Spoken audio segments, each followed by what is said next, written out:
Bonjour à tous, un exercice ici pour savoir, en classe de terminale, si une fonction est dérivable en x égale 0.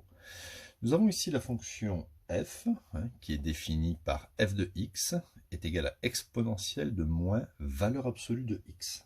Est-elle dérivable en 0? Alors, nous allons travailler ici avec un taux d'accroissement. Alors, le taux d'accroissement, je vais l'appeler phi de h. D'accord? Donc, ça sera f de 0 plus h. Donc ici, si c'était x égale a, ça serait f de a plus h, moins f de a, c'est-à-dire f de 0, sur h. D'accord? Ça, c'est le taux d'accroissement de la fonction h en 0.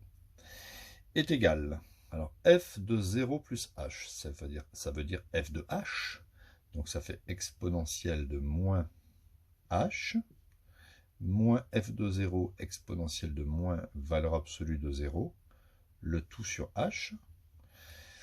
Valeur absolue de 0, c'est 0. Donc ici, on va se retrouver avec exponentielle de moins valeur absolue de h, moins 1, d'accord, puisque exponentielle de valeur absolue de 0, c'est exponentielle de 0 qui fait 1. Le tout sur h. Voilà, donc ça c'est le taux d'accroissement. Donc maintenant, on sait que la fonction ici, valeur absolue, peut prendre différentes expressions. Alors on va travailler pour les h strictement supérieurs à 0. Vous voyez, légèrement à droite de 0. Eh bien, on sait que la valeur absolue de h, quand h est positif, est égale à plus h. D'accord? Donc, le taux d'accroissement, phi de h, va s'écrire exponentielle de moins h, moins 1 sur h. Donc voilà, je viens de déterminer le taux d'accroissement de la fonction h en 0. Maintenant, je vais calculer la limite de ce taux d'accroissement lorsque h tend vers 0+. Tout à l'heure, on calculera la limite du taux d'accroissement lorsque h tend vers 0-.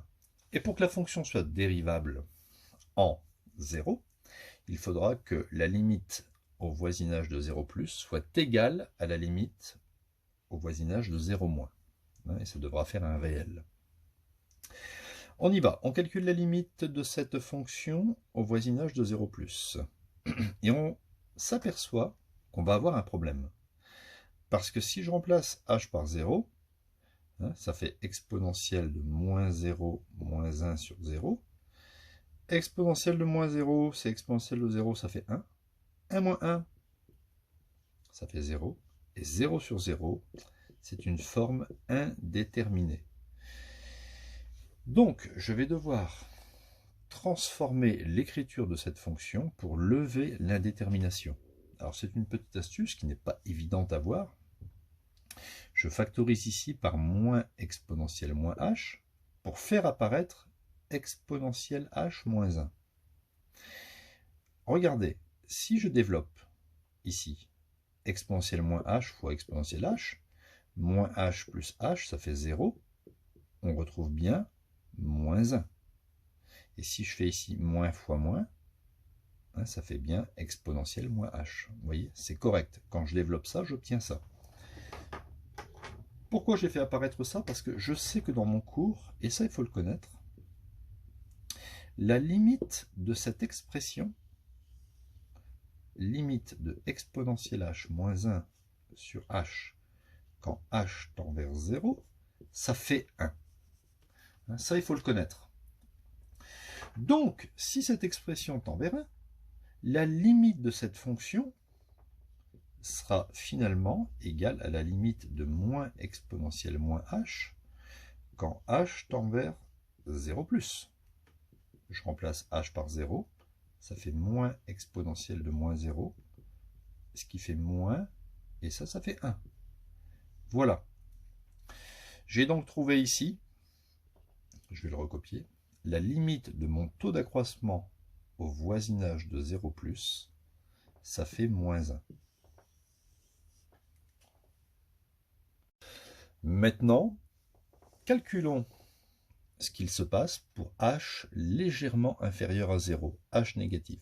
Alors on sait que pour h qui est strictement négatif, la valeur absolue de h est égale à moins h. Exemple, si vous dites valeur absolue de moins 4, eh bien vous savez que ça fait l'opposé de moins 4. C'est égal à plus 4. Une valeur absolue, c'est toujours positif. Donc retenez ça, quand h est négatif, la valeur absolue de h, c'est moins h. Je vais donc ici pouvoir remplacer valeur absolue de h dans le taux d'accroissement. Le taux d'accroissement devient exponentielle de moins h moins 1 sur h.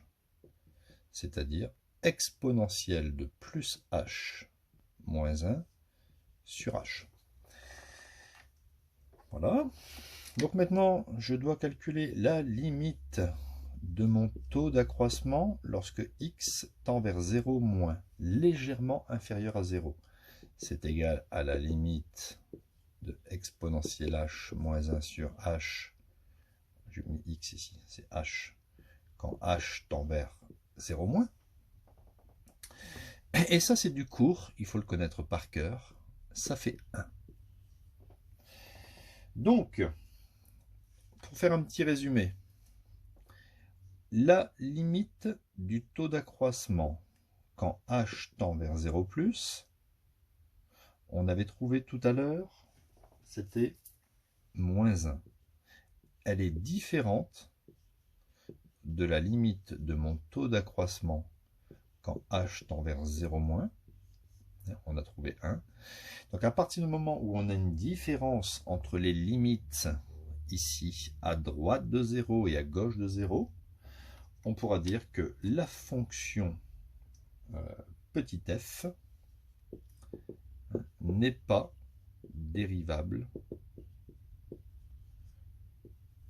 en x égale à 0. Voilà, donc c'est un exercice qui n'est pas facile, donc si vous avez aimé, n'hésitez pas à mettre un petit pouce bleu et à bientôt pour d'autres vidéos. N'oubliez pas de vous abonner aussi, d'en parler autour de vous, ça c'est important. Voilà, merci.